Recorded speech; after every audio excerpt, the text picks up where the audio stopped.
Last year's retreat was the longest I've ever spent in Eucharistic Adoration in my whole life. That awakened the hunger for more. And then I was like, this is like the exposure to the person of Christ in the Eucharist is so powerful.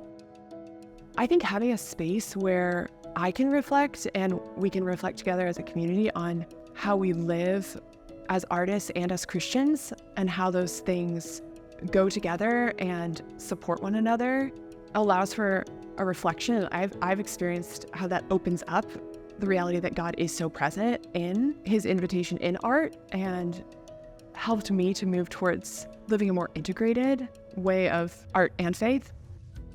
I can meet people, I can have fellowship, and it's also just a good thing to be on a retreat, to have time that's focused towards God, but also it's helpful to see how many other artists are enriched by their Catholic worldview, by the sacraments, by so many things that I've been sorting on my own, trying to figure out how the faith enriches me, how I see the world. And it's been very helpful to see how many people are creating and they're kind of going through the same questions as me about what does it mean to be an artist and how do you be a Catholic artist and how does God enriching your practice. Within the Mass and during the first talk and throughout adoration, I really felt the peace and that calming of let this be a completely new experience. I just didn't know anybody else who was trying to be Catholic and an artist at the same time. That's something that has to be modeled for you. And it's modeled so well in this community that it's people who are super serious about their art and are excellent artists and who are also super serious about the faith and are some of the most virtuous, devoted people I know at the same time, which is just thrilling.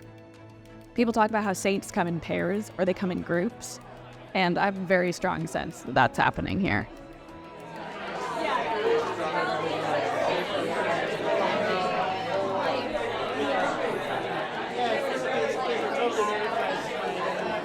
I definitely came with an expectation to encounter a depth in prayer and in the talks that I haven't noticed in a lot of other young adult communities that I've encountered in New York. Not because those other communities do not have that depth, but because I think the heart of the artist is spoken to in a very specific and particular way. And that has definitely been an expectation that was exceeded. I have no idea how my life will change, which I think is the best place to be. I'm the kind of person that if I have an expectation, I'm very goal-oriented. So if I think it's going to go one way, I tend to accidentally, naturally try to make it go that one way. So I kind of like that I have no expectations of what the Holy Spirit's going to do after this. I hope that I'm able to maintain some friendships that I've made this weekend. And I'm really interested to see what Mary does in my heart and life and in my art over the next couple of months.